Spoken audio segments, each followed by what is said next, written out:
Hello and welcome back to another episode of Critical Reactions with your host Bryan.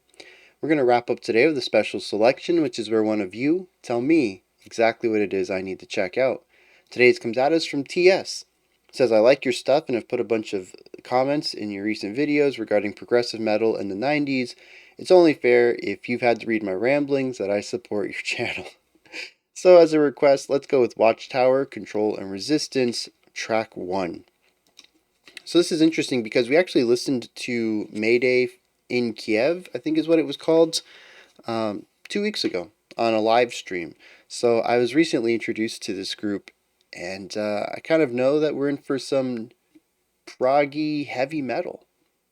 Like if Iron Maiden had some progginess to them. Is kind of what I remember. So let's dive into this and see what's going on with Watchtower's Instruments of Random Murder.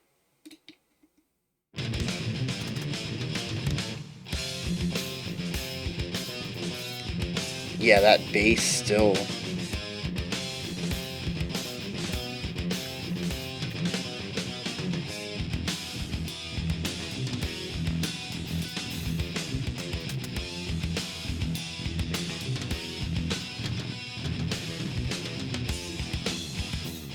Yeah, 18.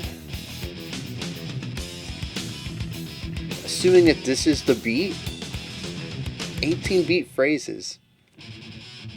I wonder how they break that down, because it doesn't divvy up nicely on accents.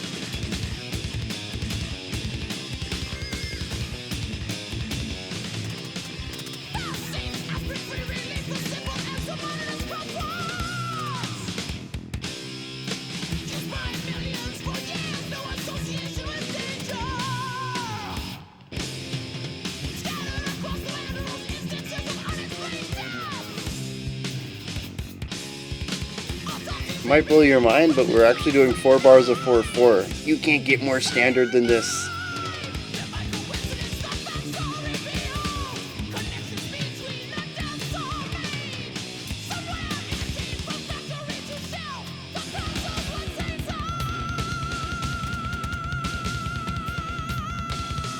Oh, just belt it. Let's go.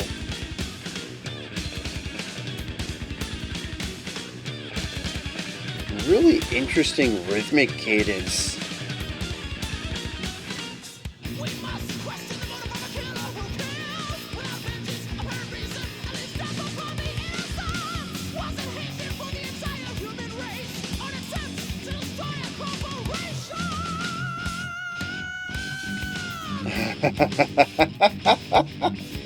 That was a really interesting way to shift into this new section.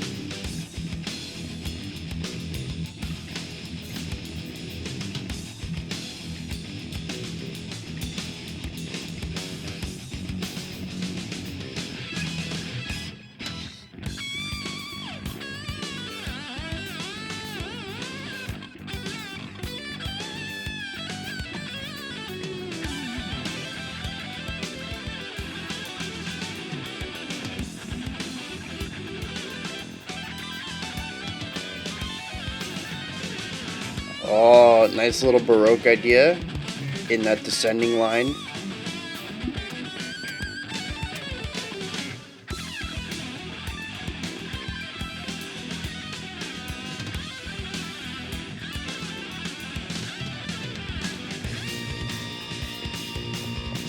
Random tempo shifts.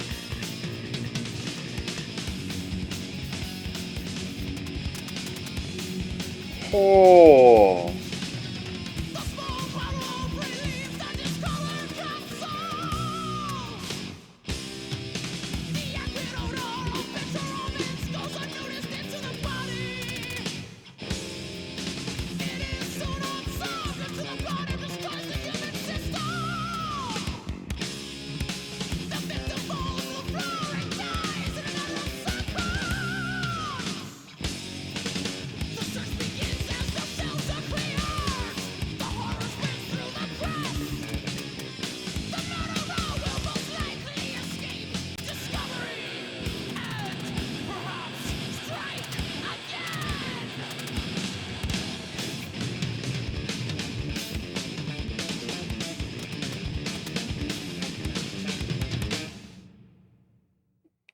Wow. Wow. Um, wow. There's a lot going on in there. And it's interesting because the bass riffage is very heavy metal. The drumming, the drumming isn't really. We'll get to that in a second. The riffage is very heavy metal though. And the vocal delivery and even melodies are very heavy metal. The way that they craft the specific way that the notes flow, when they rise, when they fall, how far they rise, how far they fall, when they hold out on notes, what they do when they hold out on notes. A lot of the vocal elements just straight up heavy metal.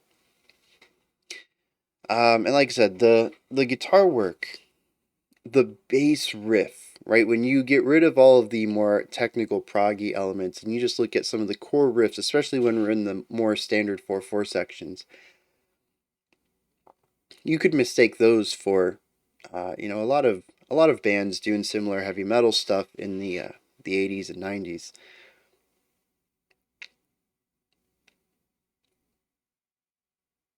But the bass and the drums are not. They are. They're all over the place. The bassist is, well, they're keeping up with the guitarist in a lot of places, and other times they're just kind of doing their own thing. A modification of like a walking bass line where it's still heavily chordal bass. Still, the bass is still focused on specific key notes at specific times in the bar, not the bar, the phrase. Really landing on keynotes to show the movement of the progression. But there's a lot of elements to the bass work that also gives it a lead role. It's constantly moving and jumping all over the place. Um,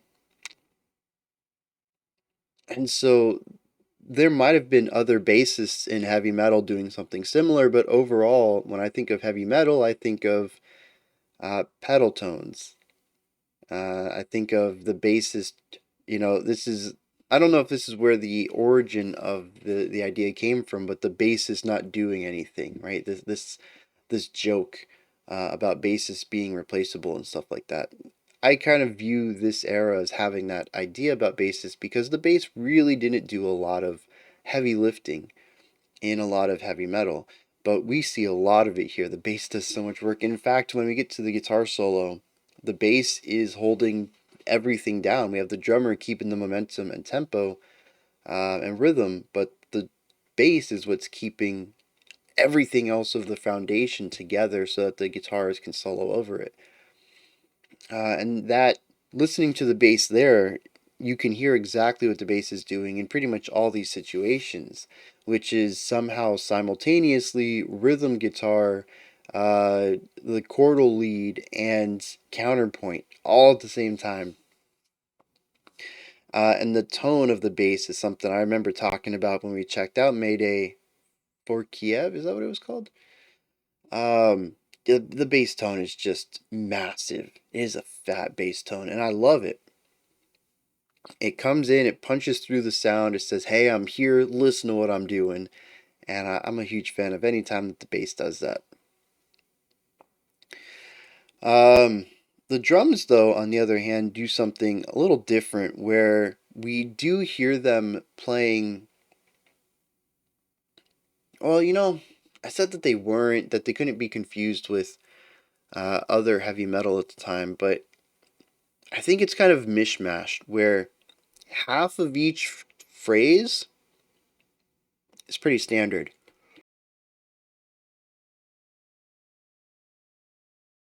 Sorry, half of each phrase is pretty standard, but the other half is just dripping with rhythmic oddities, and they don't really fall into that metronome style.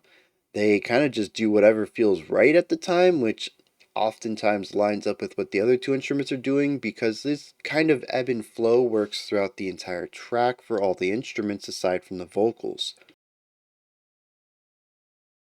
We'll get something a bit more standard for heavy metal, and then we'll twist it and contort it and mess it up and put weird phrasings or rhythmic patterns to it.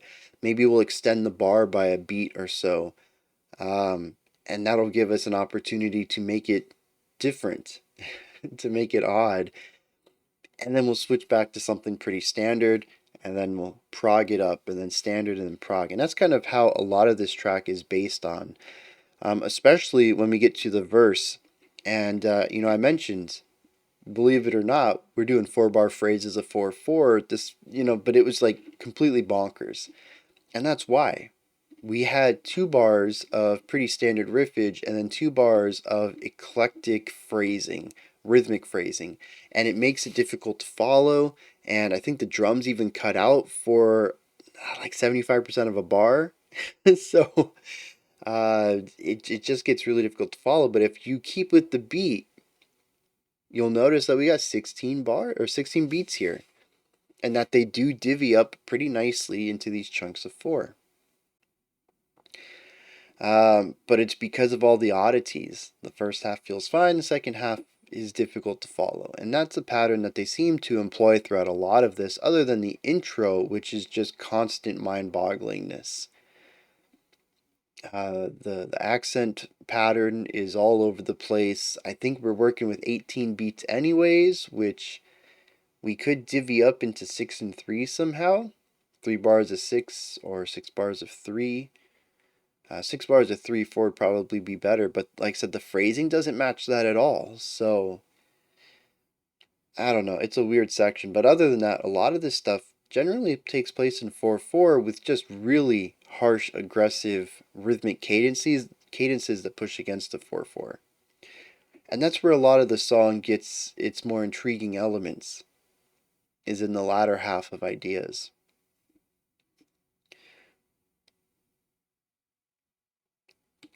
Now, I think what really ties everything together, because the song is kind of a mess. I say that with as much love as I can, but when I talk about older bands and even newer bands, even that experiment and try new things that maybe eventually become something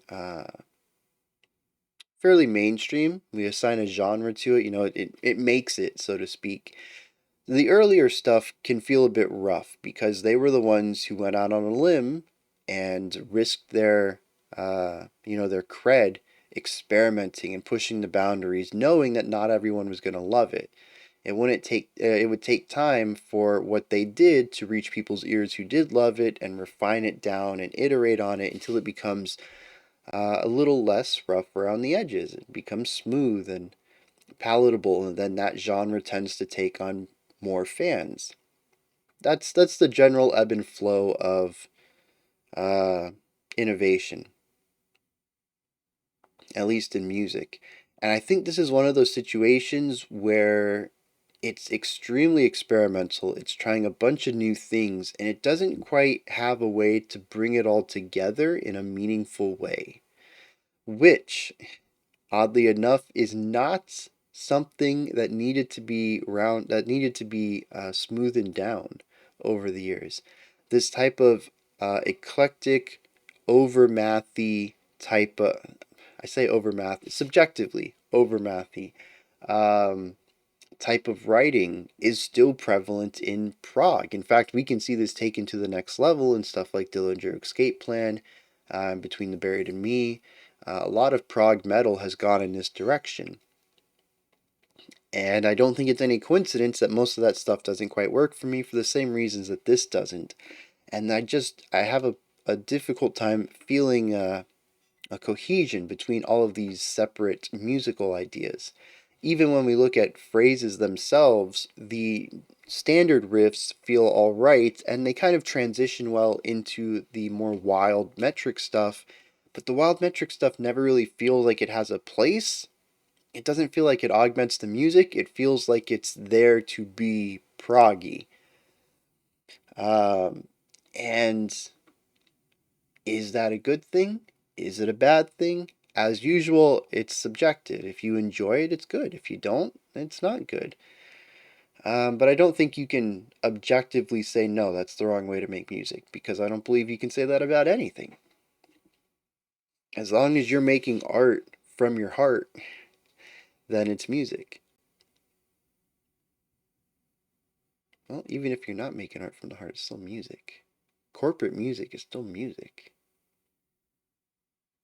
It's just maybe not art. That's a completely different conversation on its own. But anyways, the idea is it's all tools in a toolbox. Whatever tool you want to use, you can. There's no rules to music.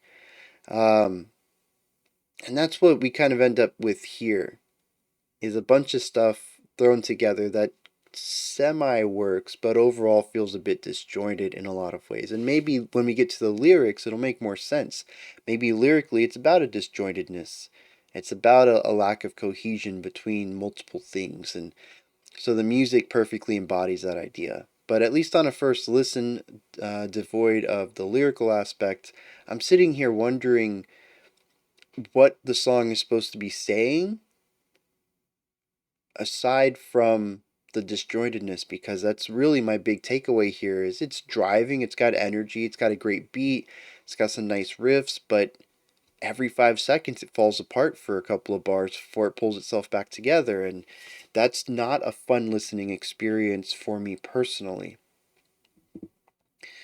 uh, but it does make a unique style of a unique listening experience that of course is still popular. So where I was going with all that, though, is that the music isn't quite connected, but there is something that holds it all together. And I seriously think that's the vocals. I don't know if it's because I associate these vocals with this guitar riffage. I don't know if it's because the vocals tend to be less complex. I mean, as far as writing goes, the vocals could fit in with just about any other more standard style of heavy metal, whereas the instruments couldn't. They divert and go into their metric stuff every so often. That's more difficult to fit into other things, but the vocals are, as far as the composition goes, they're just kind of heavy metal vocals. We have the belts, we have the held notes, we have generally moving around a home tone, we have linear ascension and descension. There isn't really any jumped around sections, and rhythmically, it all rather makes sense. In fact, in a lot of situations, when the vocalist is singing and the band is doing the metric stuff, the vocalist just holds a note as if to say, I'm not going to mess around with any of that, but I do want to sing at this part. So let me showcase the what I want to showcase, right? You guys showcase your technicality. I'm going to showcase my vibrato and um, air control, right? And showcase things my way.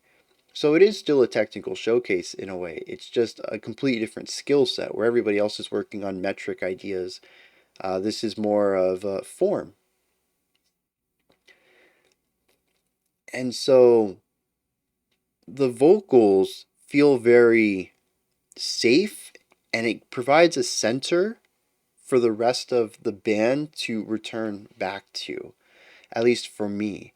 Whenever the band deviates too far, the vocals exist there as a center point for them to return to, and they typically do. Like I mentioned, we have this ebb and flow, this push and pull between standardized ideas and the more proggy ones, the more experimental ones. And the vocals almost always sitting at that standard side gives the instruments a place to come back to when they've strayed too far. Um, and I think that's neat. Something I want to hit on real quick before we hit the lyrics, I think, there at the end, I really started to listen to the individuality of the melodies. Looking at the notes and how they're bouncing off of each other, where they're being played. We mostly have dyads, though there are a couple of triads. I think we only have one guitarist in this band. That is to say that most of this track is a single guitar line. It might be two guitars playing the same thing. That's not uncommon for the time period, but I only heard one guitar line. And when the guitarist went to solo, we only had a bass in the background. Could have been an artistic decision, but it's easier to do that live.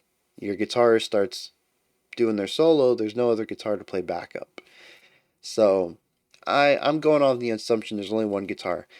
In which case we usually have dyads, what the bass and the guitar are doing. However, near the end I noticed occasionally a third guitar line to create triads, and we actually went through some really interesting harmonic ideas here in this final section that is something I would listen to on a second time through, because I don't know if you noticed, a lot of this listening experience for me was surface level stuff and metric level stuff. And given that a lot of the song is all within the same mode, we don't really change emotion too much. We do have a key change later on in the track, but we don't change emotion from it.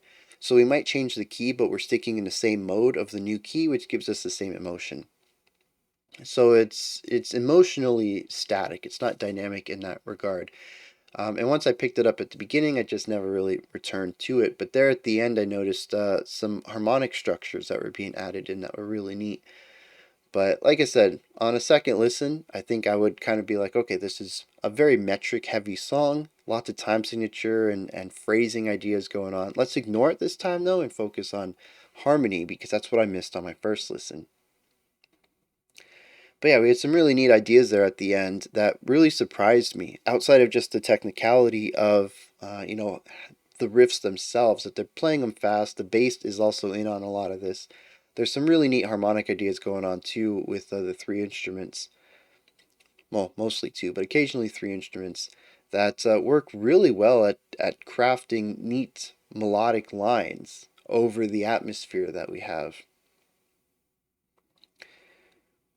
But yeah, I dig it. This is 2 tracks in from Watchtower, same album, so maybe they've changed sounds on different albums. But I really enjoyed what I've heard so far with these 2 tracks. I would not mind listening to more, though I think a later album would be better as they refine and mature, as they refine their sound and mature as composers, and see where they take these ideas. Maybe they continue to sit within this idea of metric heavy writing. Like I said, it hasn't really gone out of fashion. Um, but I'd love to see if they decided to go more towards a melodic framework eventually and where they took that. Lyrics. So this was wild. I don't usually go down massive rabbit holes like this, and I only made it knee deep before I decided to get out of this rabbit hole because I was getting sucked in and I had to return back to this video. It's called Instruments of Random Murder.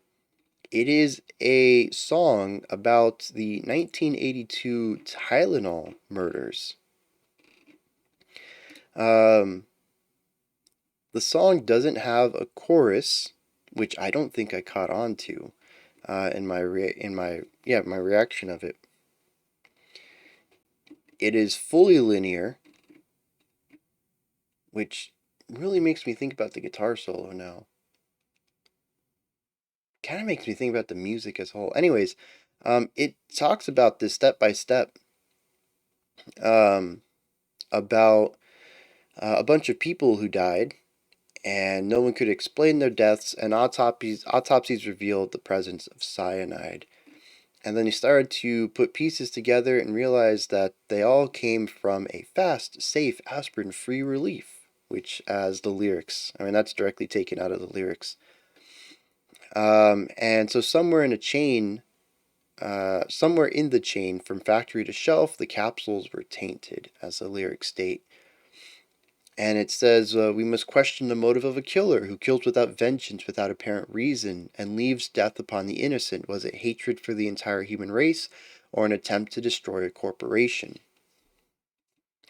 And then it goes on to talk about how it worked. Said, the acrid odor goes unnoticed, it's soon absorbed into the bloodstream, and then the human dies. The search begins, the shelves are cleared, the horror spreads through the press, the murderer will most likely escape discovery and perhaps strike again. And that's where the song ends. So I went and looked this up. It was actually a little more difficult to find than I thought. Um, But if you're looking into it, if this intrigues you, it's colloquially named the the Tylenol murders.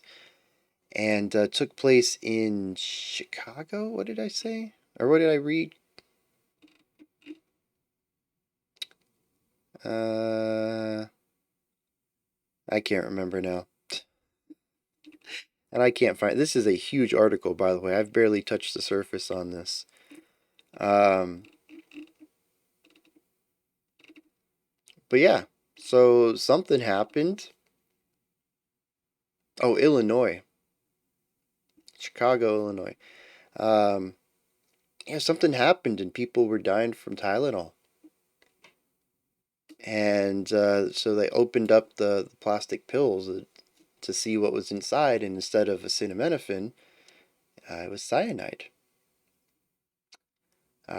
So, but as far as I can tell, as of a September 22, 2022 article about this, is that in the 40 years since, they still don't know what happened or who did it, which is even creepier.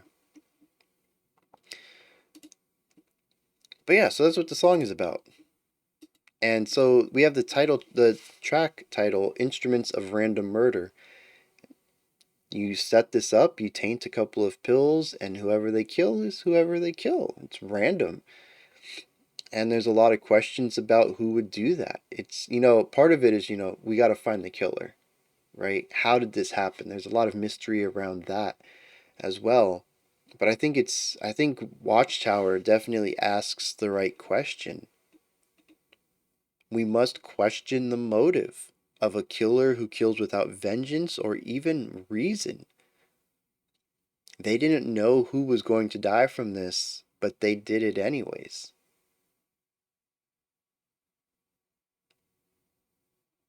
And that's really interesting. Was it hatred for the entire human race or an attempt to destroy a corporation? Which Tylenol's still around, so the corporation didn't fall from this. Interesting. And see, now I have to learn more about this. Man, I'm not a real big fan of what is this called? Crime drama. Really big wave of television these days, especially with documentaries about all sorts of crimes and murderers and stuff. I don't typically get sucked into much of this, but for whatever reason, my brain's like, dude, this is a pocket of knowledge I need in me right now. And I'm like, okay, bro, I guess we're going to read up on the Tylenol murders. I don't know. I'm kind of fascinated by this. But yeah, that's what the song's about. So, like, trying to tie it back, though, I think this is one of those tracks where Watchtower is just doing where Watchtower is doing what Watchtower does best, writing proggy heavy metal, and the vocals just happen to be about this because I don't see any correlation between these themes, between the story, within the text of the lyrics, and even without the text or outside of the text. Some of the stuff I've learned just by trying to figure out what they're talking about. Um, because the music is just, I mean, there's a random element to it. It seems chaotic, but I don't know. Like I said, it made me think about the guitar solo too, which I can't tie back to the lyrics anyway either. So I don't know. Those are my thoughts on Watchtower's Instruments of Random Murder. If you have any thoughts on it, please let me know. You have your own perspective on it. You have additional info. Maybe you can see a connection between the story and the music that I can't. Please put that stuff down in the comment section. Above the comment section is a description box. In there is a link for Linktree. Takes you here. You can find my music, ways to support the channel, a link to the Discord server, and so much more.